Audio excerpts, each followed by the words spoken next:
Welcome back to International Finance. I am Andy Kim, your Dr. Finance. This is about Chapter 4, Corporate Governance around the world. The governance is about, from the shareholder's perspective or investor's perspective, how to get my money back. How can I get my money back, right? If the CEO or the fund manager screws up my money, how can I kick him out or punish him? How can I make sure that he or she is really working hard for me? He or she is the agent, I am the principal. Principal agent problem is there. As long as I cannot fully monitor that guy, right? We call it, incomplete contract. Okay, incomplete contract, what is it? We cannot precisely contract all the detailed behavior he or she does for me, right? Like I cannot make sure at what time he would be coming to the office, and then go at what time he goes to the toilet, and then at what time he should be looking at what internet site, and then at what time where he should look at to get more information, and then what he should do or she should do to analyze it. All this kind of detail we cannot specifically say it, right? We cannot, and partly because we cannot monitor that guy, right? There's no video camera that I can supervise him. Nowadays, maybe you could imagine that situation, but how many people will really implement that, right? And then you have your own business. If you're going to do the detailed monitoring like that and intervene every step of it, why wouldn't you do it yourself, man? Right? And then the expertise is different. The fund managers is much better in managing money than you are, right? Has expert knowledge. Whether he screws up with his expert knowledge, screw you up or not, you don't know about it, right? And you may be the expert in medical, right? Instead of fund managing, right? Nowadays, everybody claims that they're experts in their Bitcoin investment, but come on, just like in reality, right? Usual setting, it's not. So incomplete contract problem is there between this principal and agent, and then difficult to monitor. So we need to incentivize this guy, because the managers, the CEO or the fund managers, the agent wants to maximize his or her own utility. I want to be happy. I want to live my happy life. Maximizing utility, that's one direction. And then for you as a principal, I want to maximize my money, okay? Maximize the firm value, okay? Maximizing firm value is not necessarily the same as maximizing the utility of your CEOs, right? Incentive is needed to align these two interests. Incentive alignment. How would you align this incentive, okay, together so that you would be happy and then the CEO would be happy as well, right? 누이 좋고 매부 좋고. Everybody's happy with this economic incentive. That's what this corporate governance is about, so that I can get my money back, right? And then maximize my wealth. That is the issue. Okay, 3 minutes corporate governance summary. The thing is, different countries have different degrees of strength in corporate governance around the world, right? Usually more developed Anglo-American system, the corporate governance system is better functioning, and then shareholders are more vocal, like that they are out loudly, they say it, and then they just, if they are not happy, they just do the activist investors, just kick out the CEOs, right? Those hedge funds and then private equity company gets involved there. Whereas in other parts of the world, they may be more silent. Europe is more silent than the Anglo-American system. Korea and Japan, they're a lot more silent. They're like, my lips are zipped. Can't say anything about it.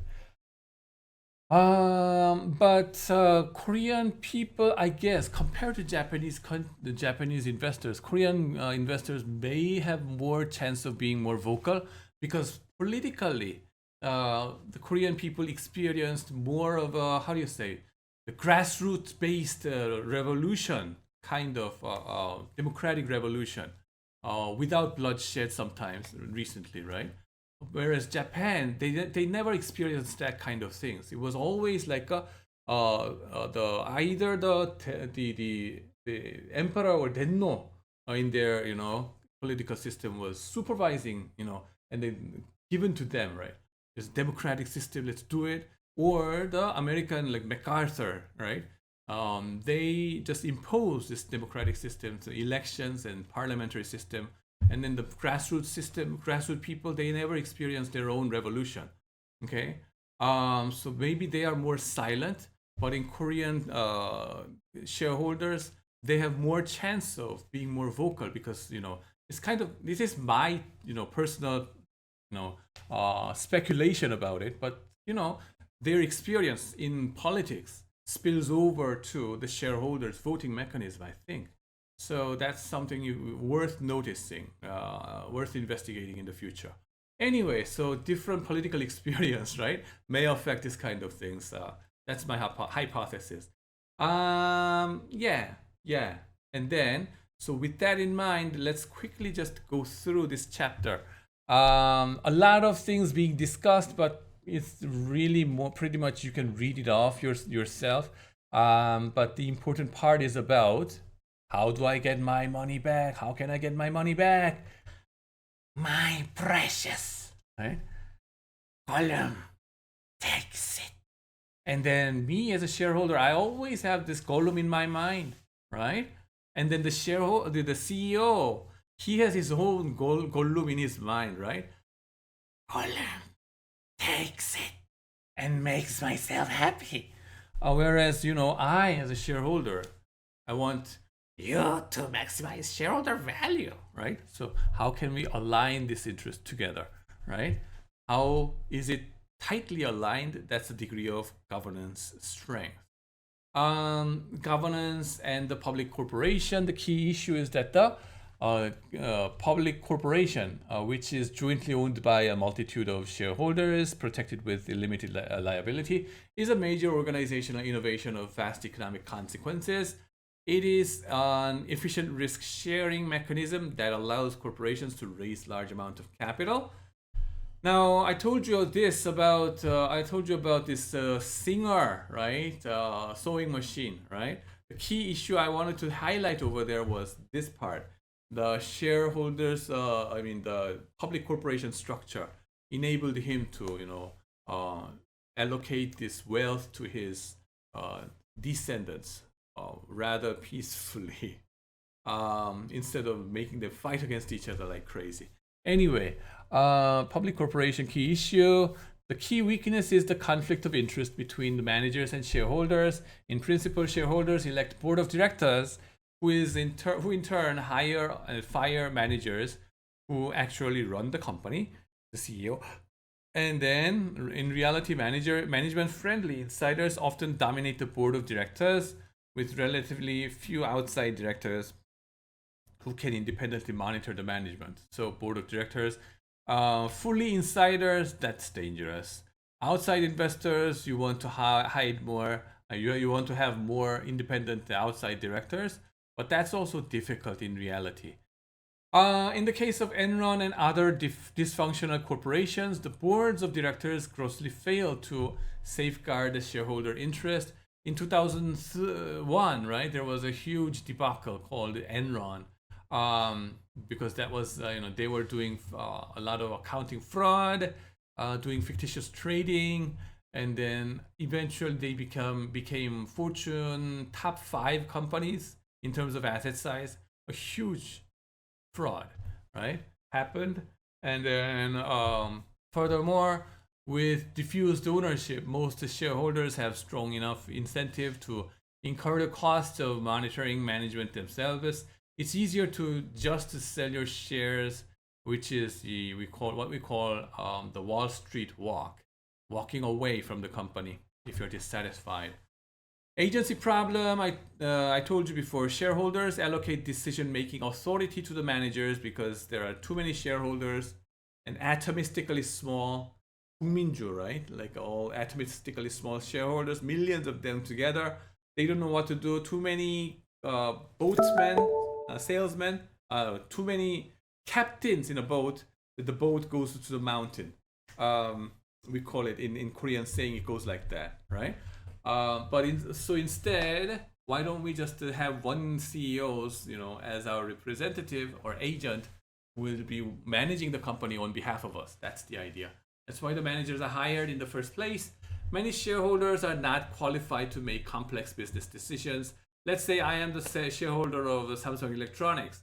I don't know anything about semiconductor, especially these days, right?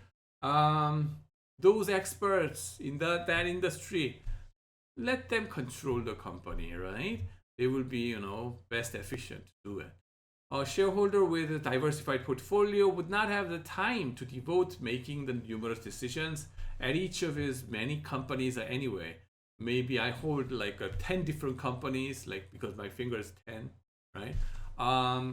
But maybe 30, too many different companies already out of my brain. So that's why.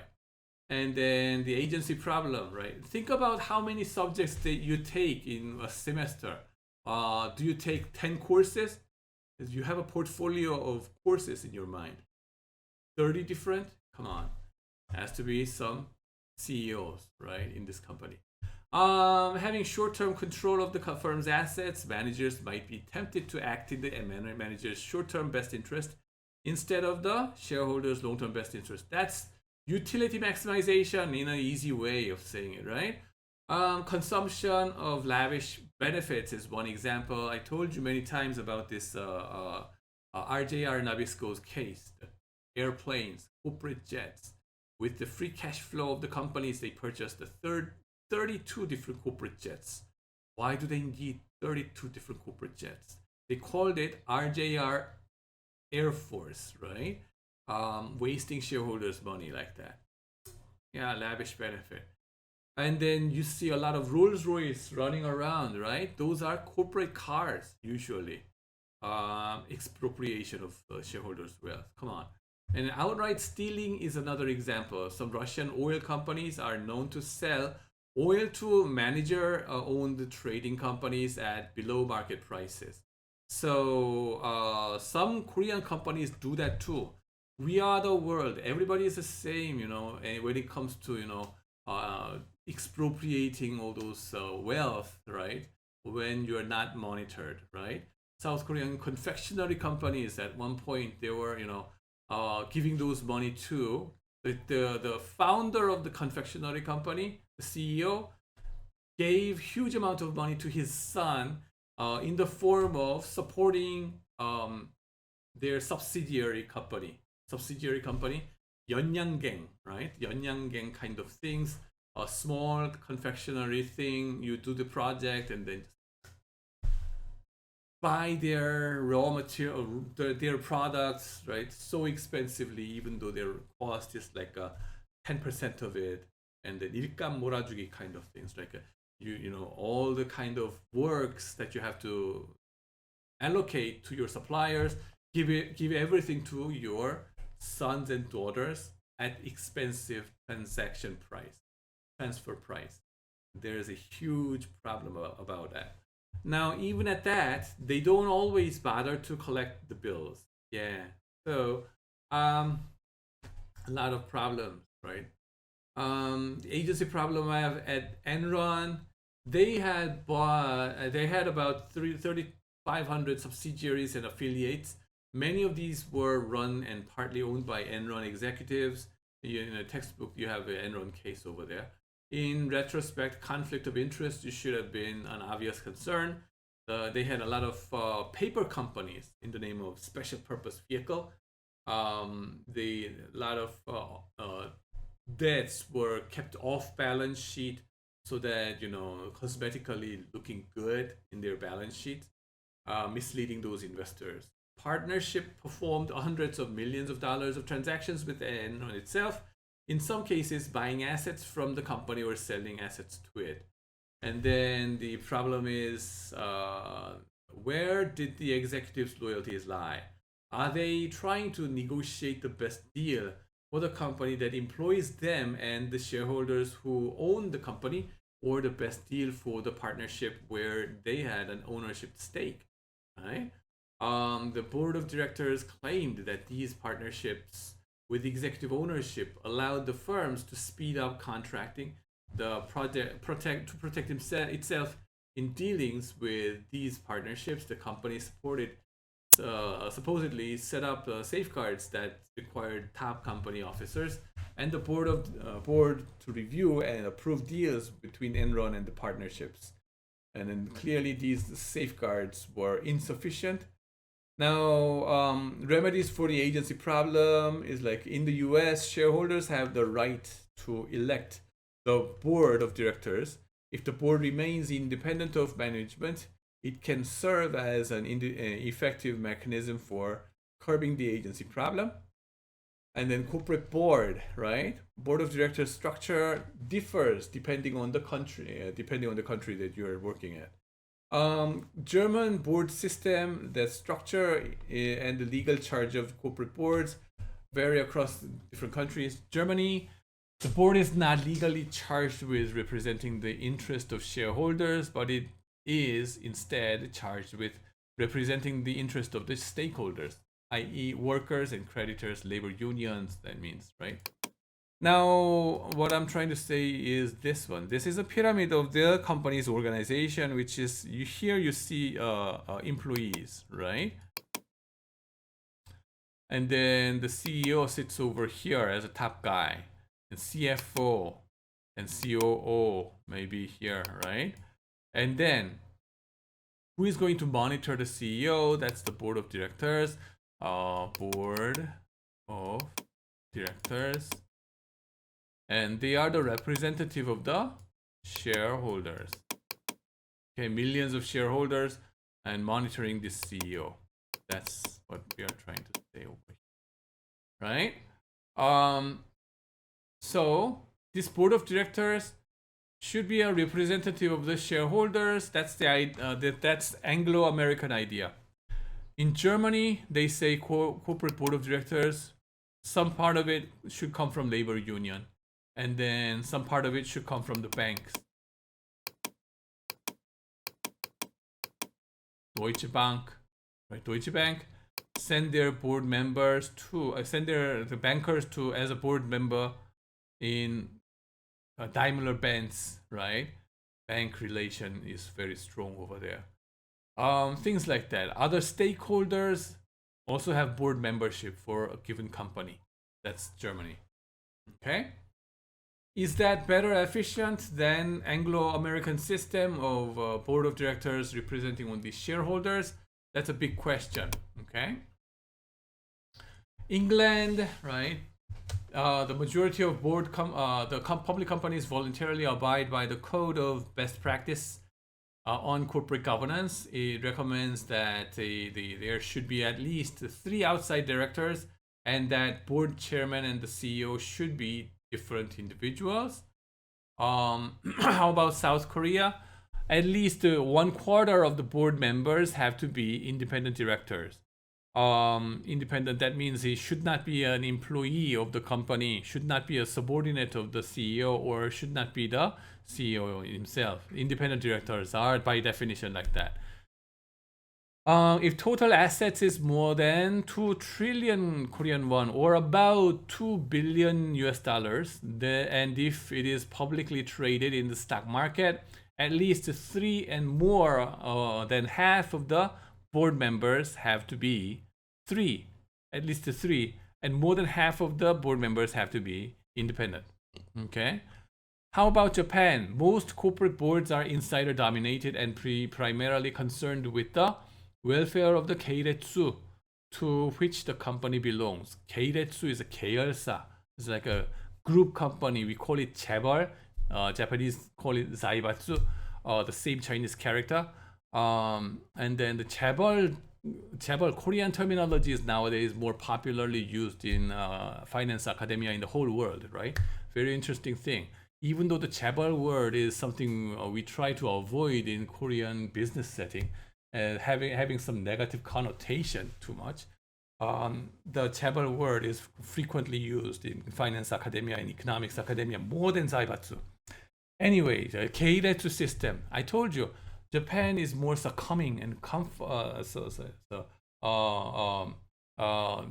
the people's experience seem to matter over here compared to South Korea. Okay, it's more closer to Anglo-American system in South Korea than in Japan.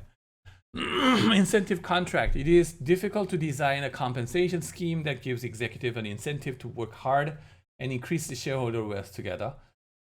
And accounting-based schemes are subject to manipulation. For example, if you give bonus, okay, to the CEOs, and then this bonus is tied up to accounting revenues, then the CEO will always try to maximize the revenues at whatever negative outcomes it may be. If you say link it to net income, then he or she will try to maximize the net income too much, excessively, at the expense of cosmetic accounting. Arthur Andersen's involvement with the Enron debacle is an egregious example. Accounting-based scheme manipulation. Executive stock options are an increasingly popular form of incentive-compatible compensation. This one is important and then works nicely as an incentive tool only when the market is efficient, right?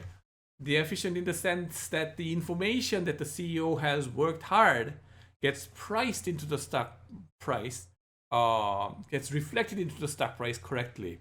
That's market efficiency. Then you have every reason to work hard as a CEO. On the other hand, if the stock price is not efficient, it does not reflect whether you worked hard or not, you have less reason to work hard. In any case, the price will be there no matter what. It's out of your control. The CEO has less reason to work hard, right? Market efficiency matters over here. Now, concentrated ownership, well, there's a problem. Another way to alleviate the agency problem is to concentrate shareholdings. In the United States, in the UK, concentrated ownership is relatively rare. Everywhere in the world, however, concentrated ownership is the norm. Why in the US and the UK that is different? Well, it's not because they are full of angels or anything. They're all same human beings, but simply their history of capitalism is longer than the rest of the world, right?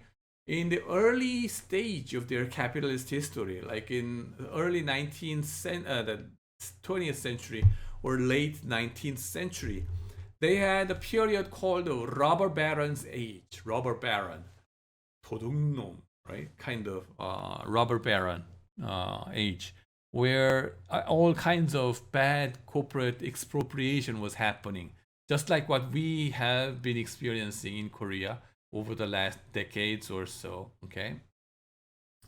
After that, people get awakened and then just try to install a better institutional mechanism to safeguard it, right? Concentrated ownership, is it helping or not, has been a debate over there. Here is one earlier I said, which means subject to change. One scholar, Harvard professor, right? Mork, Schleifer and Vishny, they investigated whether the company's value is a function of managerial ownership. As you increase the ownership of the CEO's ownership, right? So here is a zero. The idea is when the CEO has no ownership, he has no incentive to work hard. And he's not like a shareholder, so the interest is not aligned together. So there, the shareholder value will be destroyed a lot. And then as you increase the ownership of the CEOs, he or she will be working hard as if just like he is because he is she is one of the shareholders as well. So working hard, shareholder value maximized, the positive relation. That's the key idea. But what they found interesting is that there is a steep upward going in the early stage, okay, and then the second stage there's at a certain plateau stage there's a decreasing effect of ownership, which they call it entrenchment course interval, and then after a certain period and after a certain level, it starts to go up again. Okay, so kind of a twisted, right? That was an interesting finding. But later on, right? I mean, the incentive effect works best over here to have a share ownership, and options compensation, and it doesn't seem to work over there, and then works back again over there. Okay, was very interesting idea, but later on in late 1990s, people challenged this idea because the managerial ownership is not exogenously given to the CEOs. Let's say the CEOs, thousands of CEOs in the US market, they are not the marmot, the mice in the laboratory. It's not like we randomly pick up the CEOs and inject some managerial ownership randomly to you 5%, you 1%, and you 15%, and see how you do it. Okay, it's not like exogenous variable over here, so we cannot say it this way. And then endogenously those ownerships are created, and then so they seem to be the every companies have their own optimal ownership in their own ways. So we cannot say this kind of N-shaped structure. That's more recent finding defying this kind of notion. But overall, the positive direction relation makes sense. People agree with that. Right. So, and then the classification of countries by legal origin seem to matter. All around the world, we have about 252, like many countries, right? And then because in the early 20th century or like 19th century, a lot of the part of the world, okay, was colonized, and then those European empires, right, had their influence that still remains in this to this day, right? So British Empire countries, right, Commonwealth related countries, they have their British Anglo-American system, and then the countries that belong to French Empire, they have their own French law system, and then German Empire, German system, things like that. And then depending on the legal origin, right, those corporate governance and the shareholder rights protection seem to differ. I told you governance is about how can I get my money back, investors' money back, how much are the investors being protected, matters, right?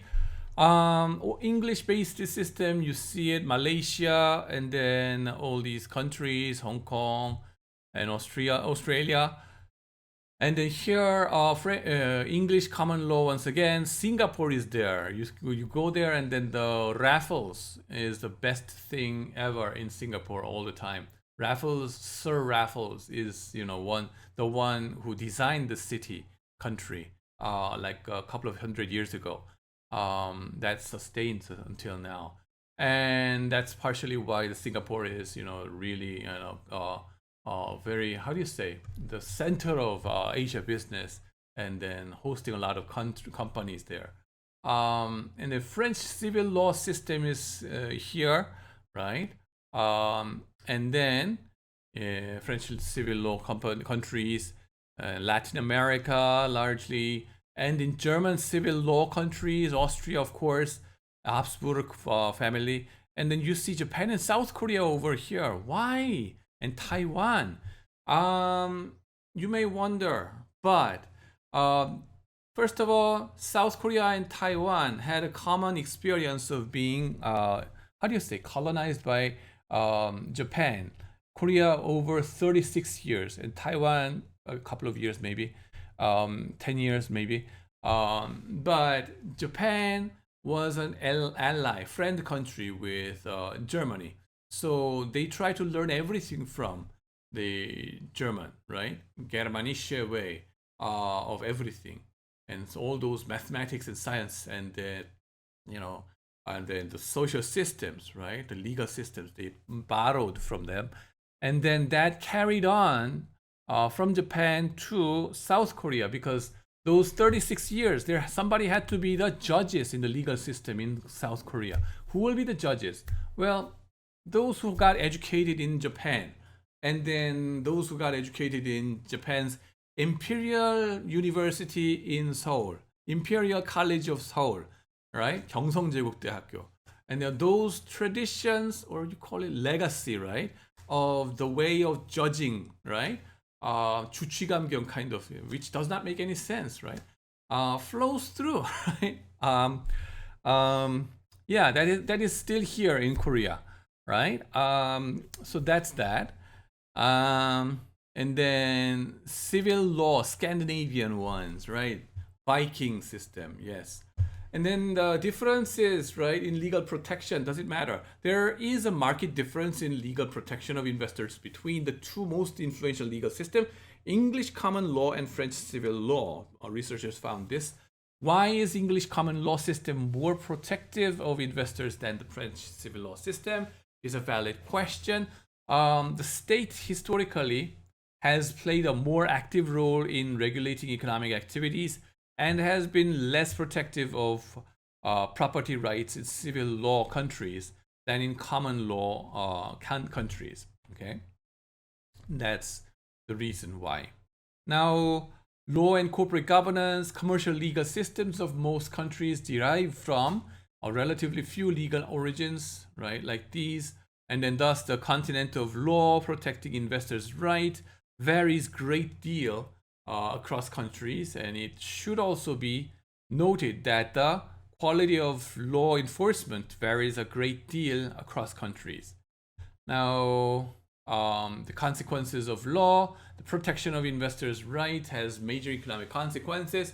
These consequences include the pattern of corporate ownership and valuation, and then development of capital markets and economic growth.